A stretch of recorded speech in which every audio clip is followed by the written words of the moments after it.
All right, our next reader is Diana Whitney. Diana Whitney is a queer writer and educator, embracing a fierce belief in the power of poetry as a means of connection to self and others.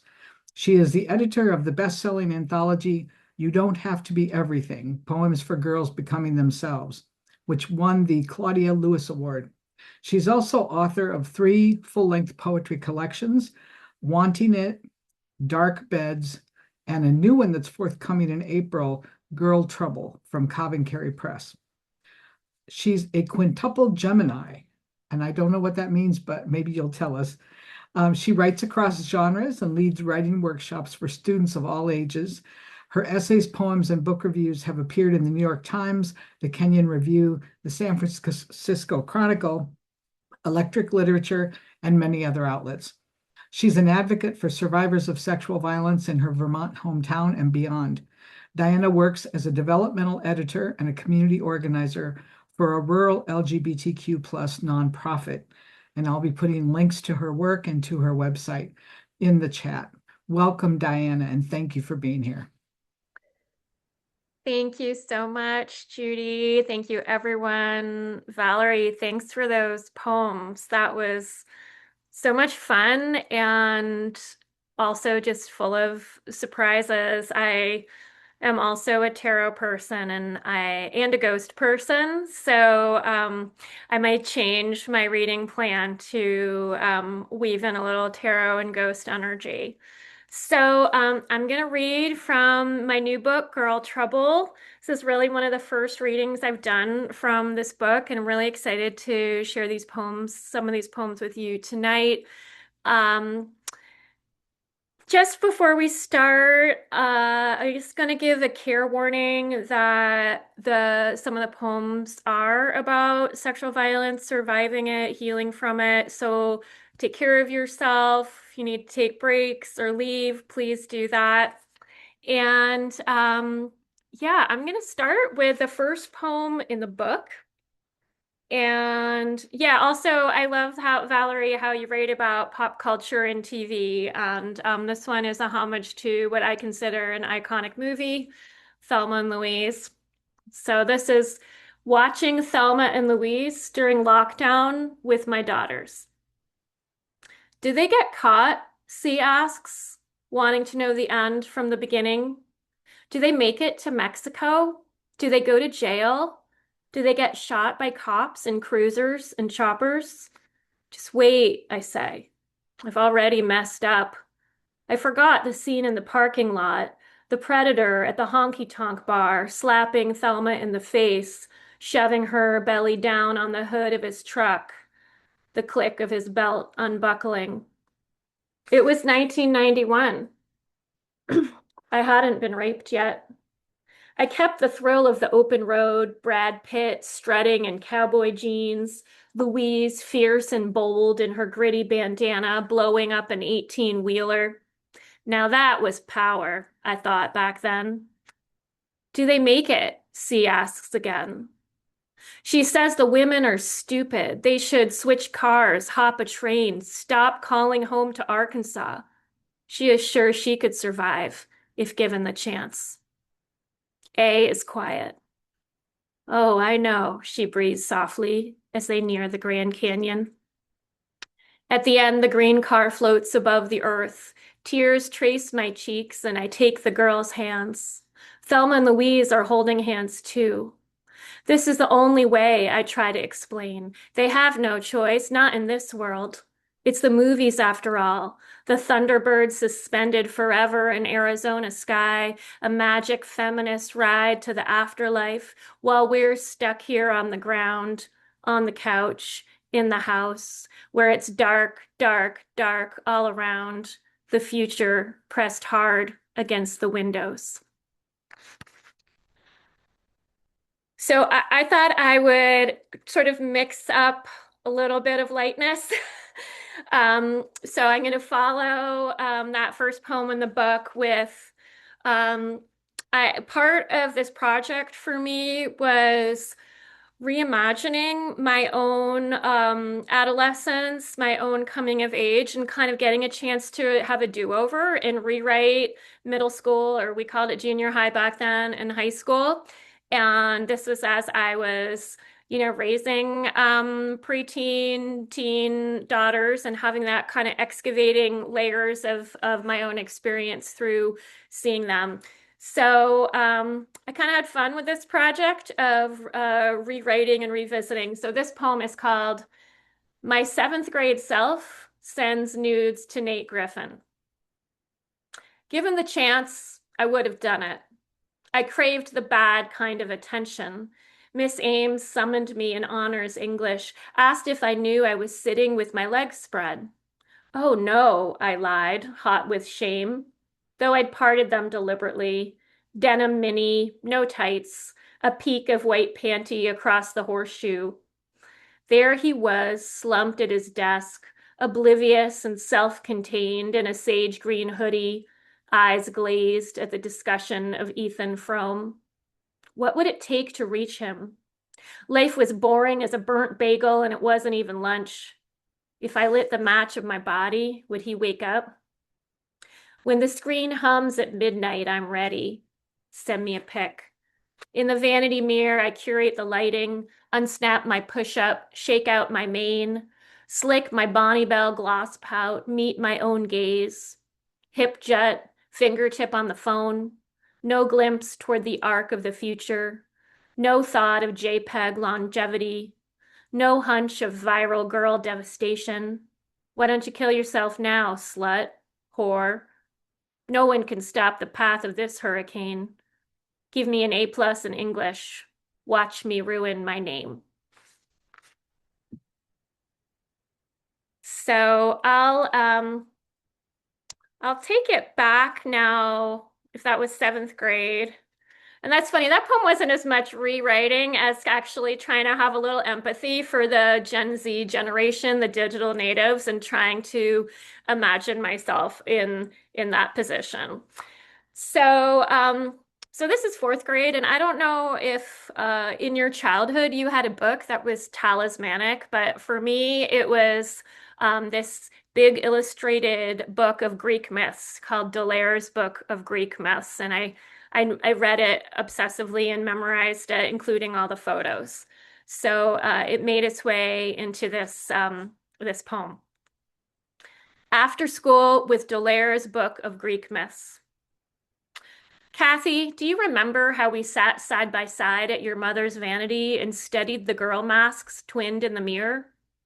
You're pretty, but I'm beautiful, you said, in her fire and ice lipstick, pronouncing the truth with the gravity of a math lesson, or the bishop's sermon at Friday Cathedral, the oaken pew where I swung my legs lightly and gazed at the grandeur of the high rose window, sunlight scattered through blue and green glass. You're pretty, but I'm beautiful was a fact I could live with. I basked in your glow, your straight nose, your white teeth, your closet of folded Fair Isle sweaters, soft and rare as pastel lambs. It was the unsupervised 80s, and we watched the angels lure the bad guys, punched our straws through juice-sweet foil. Out in the garden, you hurdled the stream, straddled the rope swing like you were mounting a pony. Oh, to ride that flat disc one more time, wedged on your lap, facing your smile, our hands clasping the knot as we soared a high arc, a four-legged creature like a Pegasus or Sphinx, some incarnation of goddess power. You were always Aphrodite, and I was Athena, which was only right given your hair. Upstairs, your big brother and his friend, Andy Pete, locked into Atari, blasted Q107, stashed dirty magazines, scoffed at our games. Kath, I never told what happened in the tent. How they gave you the flashlight, made you slide down your shorts, how you showed them the shapes, the butterfly and the heart. We knew there was magic we could do with our bodies. We knew we had power, but we had to give it up. We were racing to get to the threshold of knowledge, disappear on the other side.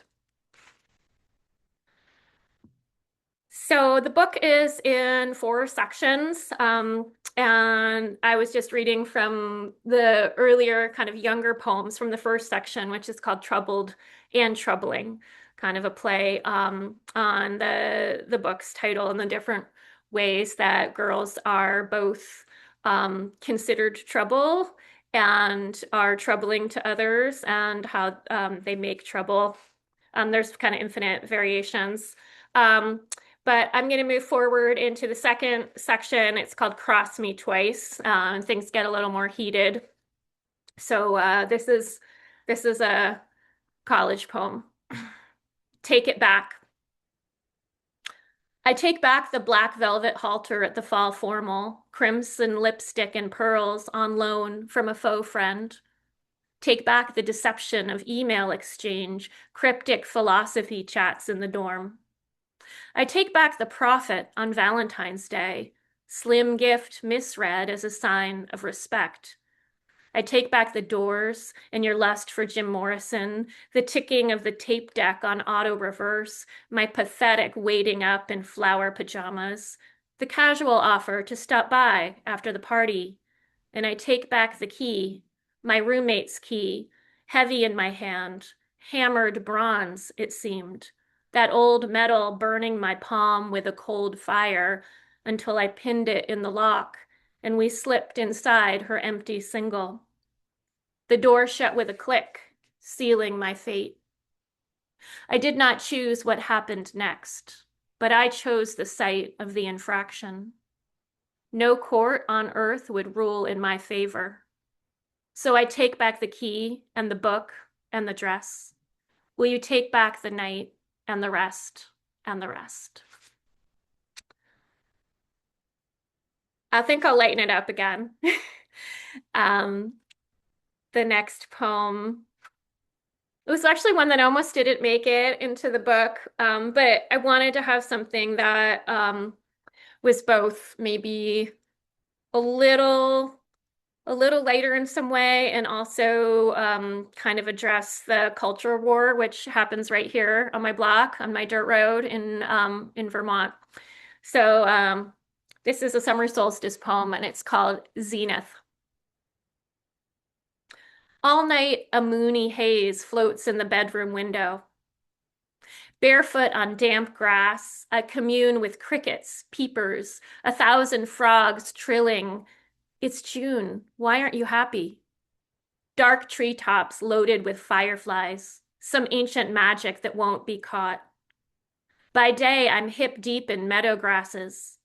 Men on machines are mowing, raking, baling, an army of weed whackers beating back the invasives. The guy in the Don't Tread on Me truck peels out in a spray of gravel, fishtails past our porch. We glare at each other, and he's gone in a dust cloud of mutual suspicion. We're all devouring the lavish season. The pastel flowers are finished, like nuance or tenderness. From here on out, it's yellow and red, tiger lilies trumpeting a succession of heat waves. Catbirds yowl in the sumacs. Bullfrogs chomp in the pond. Ride down the long slide of whatever we thought we were waiting for, cresting to the culmination of light. So the next, I'm going to switch ahead to the next section or chapter in the book. And I started working on this book quite a while ago. I kind of started in 2020 with that Thelma Louise poem. And I have a chapter that I did a lot of research for. It's called Open Secret, and it features those stories and the voices of the victims of Jeffrey Epstein and Larry Nassar. And it's actually quite uncanny to be bringing this book into the world, to be launching it in a few weeks, given that Epstein and the files are continually in the news. And I guess I wanted to read one of the poems from this section, or possibly two, we'll see. This one, I Read a book, a deep research book by the journalist Julie K. Brown. It's called Perversion of Justice, and it's highly recommend it. Or you can just read some of her reporting or her Substack. But she's kind of the definitive investigative journalist who first cracked open the story on Epstein. Um, and there's some great documentaries as well. And so what I did was I wanted to really capture the voices of the survivors. And I set a rule to myself that I was never going to mention the names of the predators. I felt that they had already gotten enough airtime kind of for eternity. And I have a series of poems that are called Girls Who Had Nothing. And that is a direct quote from one of the survivors who said she was not only a victim, but he used her to seek, it was part of his web and his network to seek other victims and bring them to him. So that's what she said he was looking for, girls who had nothing, often foster kids, runaways, girls who didn't have anyone who would maybe come looking for them or advocate for them. So this is the first of a series of 3 poems. Girls who had nothing. You can't look at it straight. The sun on azure waters. A jade green island ringed with white sand. A sleek jet sheltered by palms. The comings and goings of girls no one noticed were gone. They ate tons of cereal and drank milk all the time, the butler recalled. Shade your eyes from the glare. Don't ask how they got there, some young as 13, young as 11. Things happened slowly, said one. It was strategic, like being a frog in a pan of water as slowly the flame is turned up. One girl, 15, tried to swim to St. Thomas. Imagine the beating pulse in her ears, mouthfuls of warm salt water, limbs churning toward the far shore as parrotfish rasped the reef below, fire coral forked its poison fronds, and sharks cruised the turquoise channel. For hours, the sea tried to hold her up, cradle her like a scrap of flotsam, but they dredged her and hauled her onto the boat. Don't look at her body curled on the deck, t-shirt and shorts plastered to her skin. Imagine she wore the clothes she hoped to escape in. No string bikini. Hide your face from her face. The low sob of despair could be the hum of the motor, waves slapping the hull, trade winds across the island dock. And I think I'll read one more. It's quite a short poem from that section, and it's much more, it's not narrative. It's more just kind of the main image that came to me as I was spending time with these stories and these voices. Open secret. How open is it? Like a book, like a grave, like a clamshell splayed on the beach, picked clean of meat, or a girl's lips parted in surprise, or a window looking out on an infinity pool, turquoise and white, gleaming in the noon sun, that water recycled over the edge, spilling over and over, glassy and cool, and nothing breaks the surface, and no one breathes a word. So inspired by Valerie's poems, I wasn't going to read this one, but I do have a tarot poem. I think Valerie mentioned the Tower card. I have a card which continues to come back to me. It's the Queen of Swords. And for those of you who know tarot, it's the swords are the suit of air, and the queen is there with her sword of truth, cutting through clouds of confusion. So she kind of has been an archetype for me and a powerful figure, especially when wrestling with these, with surviving sexual violence. She's kind of a heroine figure. So, Queen of Swords. The cold air heavy with low pressure and anticipation. I don't want to owe anybody anything anymore. I raise the iron forged out of fury, etched and burnished from a source beneath the earth. The throat of the wind opens to the polar night. I will not be spoken for or shushed like a child. Watch me walk through the snow with my dark cloak swirling, shedding entanglements like the dust trail of a comet. Everyone wants to be told what to do. No one tells me. Words shiver in my mouth, explicit and crystalline. At the end of the long season of obligation comes the edge of truth, odorless, humming, tempered like a blade. So I think there's probably at least one other tarot poem in here, but that's the one I'll share.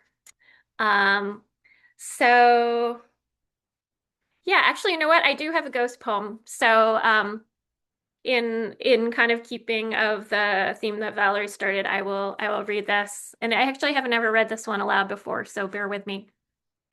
Hum. The clothes in my closet hang drab and forlorn, skins without a body. I want to swap them for somebody else's life. I want one perfect sundress all summer long. In the soup of late August, I outrun the thunderstorms. Goldenrod crackles in the fields. Poison ivy seethes and shines in the ditches. What if I will always, at some level, be sad? At my mother's house, my ears prick for ghost noises, footsteps up the back stairs, breath rattling the latches. Stop trying to write something beautiful and write something true. My mother, with her fists curled around two stuffed animals, eyelids drooping or perpetually closed. I kiss the soft hollows of her cheeks, stroke the freckled backs of her hands, feel the bones of her limbs coming to the surface. What will become of this place we called home? Bats roost in the attic, squirrels scrabble the walls, yellow jackets nest in joists and door jambs. Beneath the silence, you can hear a hum, something small wanting in. It's not over yet, far from it. So, yeah, just want to remember my mom who had Alzheimer's for about 10 years and died just about 2.5 years ago. My mom was a survivor of domestic violence. She was incredibly courageous and waited many decades to come forward and tell her story. But when she did so in federal court and helped to put away a murderer. And her story is threaded a little bit through this book as well. And she lives on as really a beacon of courage for me. So I'm going to finish, I think, with two more poems. And at the end of the book, it's called Praise the Ending, the last chapter. It's like, oh my God, we got through this, or we're getting through it, we're surviving. And I really had some of those, like I mentioned earlier, the sort of reclaiming, returning to high school, rewriting it. I have one poem where I get to go to the prom with a girl I had a crush on, which I never ever would have done back then in the 80s or the early 90s. So yeah, there are a lot of poems about reclaiming my own queerness. Here I am in middle age, kind of reimagining a different experience for the teen girl that I was. So this one is called My 17-year-old Self Gets Voted Best Body.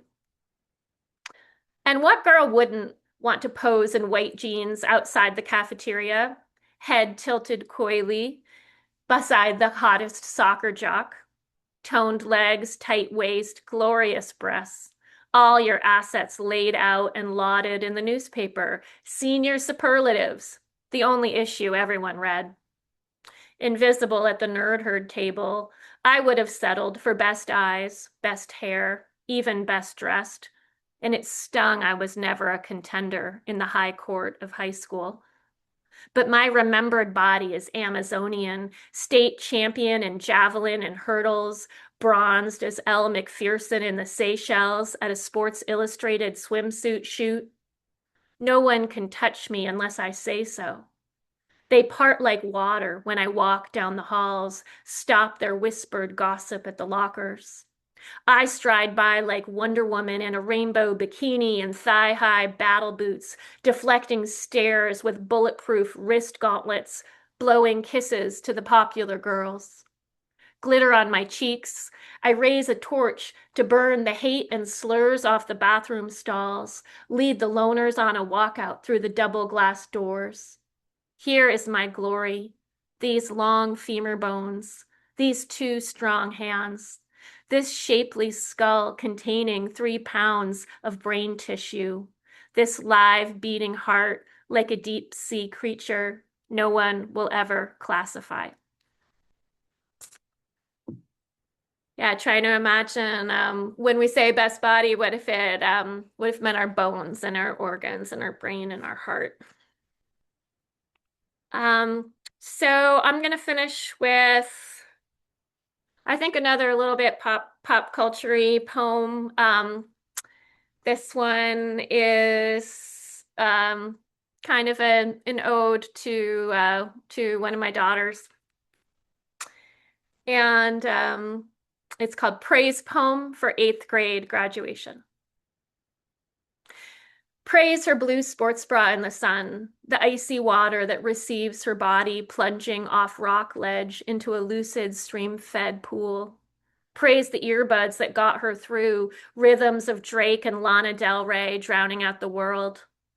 Praise the blocking of bullies on Snapchat and Instagram, that protective firewall humming while she sleeps so no one will call her slut or whore.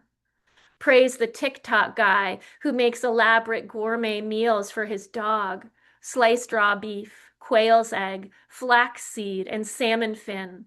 How she loves watching him layer the bounty, the dog's gobbling delight at the end. Praise the three-layer cake she bakes from scratch, waft of butter and sugar at 9 p.m., her cheeks flushed in floury chaos.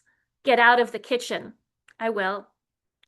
Praise the first vanilla creamies on a hot night in May. Long sigh of relief that this part is over. Goodbye to the low brick compound where girls are dress coded and Lyle Hamilton got a hand job in the cafeteria. It really happened during lunch. Someone filmed it and posted it to their story.